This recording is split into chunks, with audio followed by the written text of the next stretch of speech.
Hey guys, and welcome back to the Saints TV YouTube channel. Welcome to Saints TV Weekly for April 7th, 2025.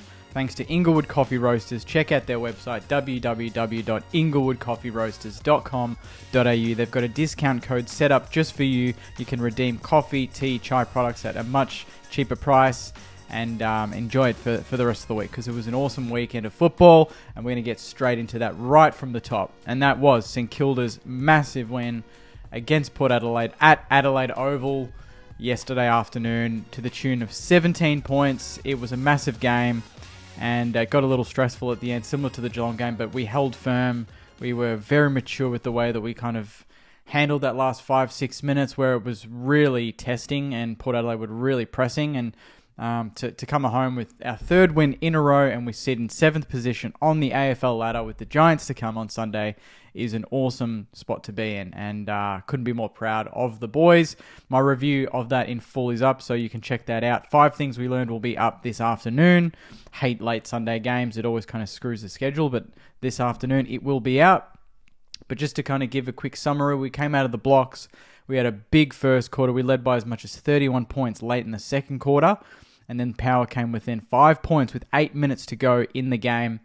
And it took some heroics from Jack Sinclair and Lance Collard, my man of the week. Lance Collard kicking an absolute clutch goal at the end to seal it off the back of a great mark and a great nice little left foot kick from, I think it was Cooper Sharman. So awesome game. Nasai Wangani-Malira, he was instrumental. 25 touches. Mosh man of the match as well, as voted by the fans. Jack McRae, 28 possessions as well. So nearly pushing 30 for the 4th consecutive week as a Sainer. So it's just a great spot to be in. I wanted to split either this game or the Giants game in the next 2 weeks. And we've done this one, which now tells me that next week is almost a free hit. And we can get hopefully some players back. Depending on how we go with injuries. Right now, injuries are listed as nil, so it doesn't look like anyone is injured, although Darcy Wilson, I think, was listed as injured at the final siren on the AFL app, so I'm not sure if that was just a cramp or something, but right now online it says no injuries, which is a great sign. And to see Higo kick 3, he's now 2nd or 3rd in the Coleman, which is awesome. And obviously Mitch Owens' kick 2 again was a great sign, and the forward line connection is looking great. So quickly going over injuries. Again, they're not updated until tomorrow, but we can kind of do it ourselves. Jimmy Webster played, he's fine. Stocker played, he's fine. Dan Butler is a test, so he's probably good to go this week. Maybe it's Sandy with how Collard's going. Jack Steele will be a test this week to take on the Giants.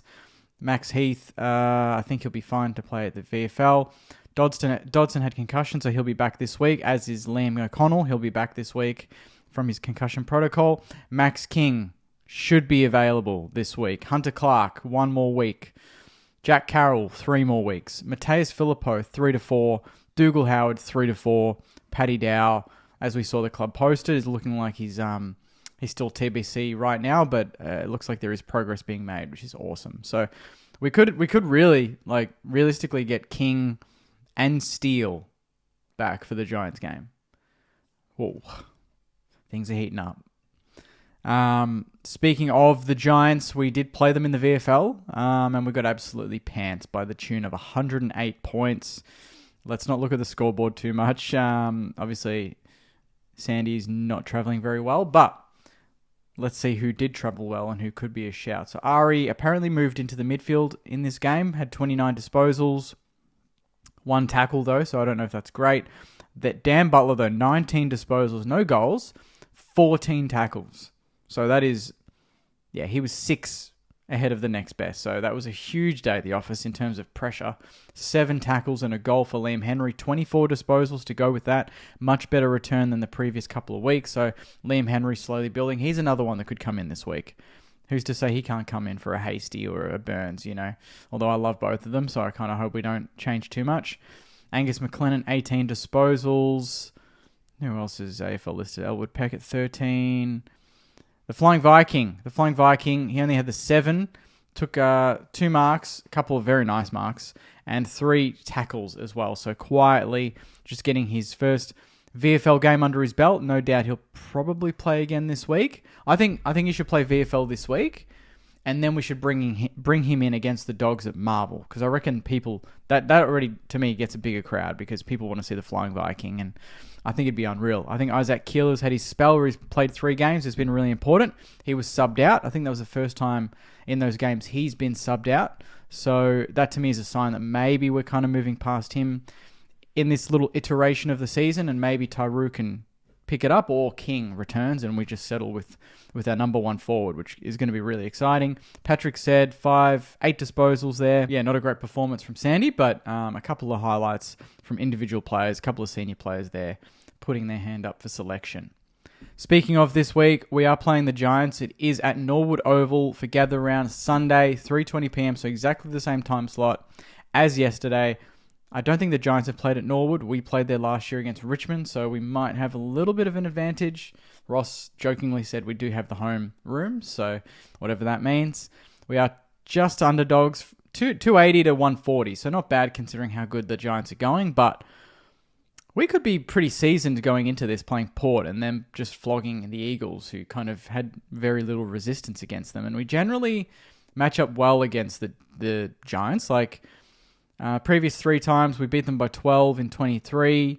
Then they beat us in the obviously the elimination final by 24, and then they beat us by 1 point last year when we rallied really late. I think that was Hugo Garcia's first game when he came on a sub and almost changed the game for us. So the Giants and us have some history. We match up pretty well against them. They obviously have an enormous midfield, but we'll talk about that in the preview later in the week. But this is a free hit, and that's, to me, it's really exciting. If we had a loss to Port, I'd be really stressed going into this game. But we beat Port. Now I'm just really excited to get Steele, King, Henry back in and just see what the hell we can do. And the fact that it's on a neutral ground like Norwood kind of actually plays into our hands a little bit. If it was away to them or even under the roof, it might be a little slick, but the elements of Norwood, it could work for us because as much as we are a slick team, I feel like the pressure and that toughness that we showed yesterday could really come to the fore in this game. Flicking to tipping now.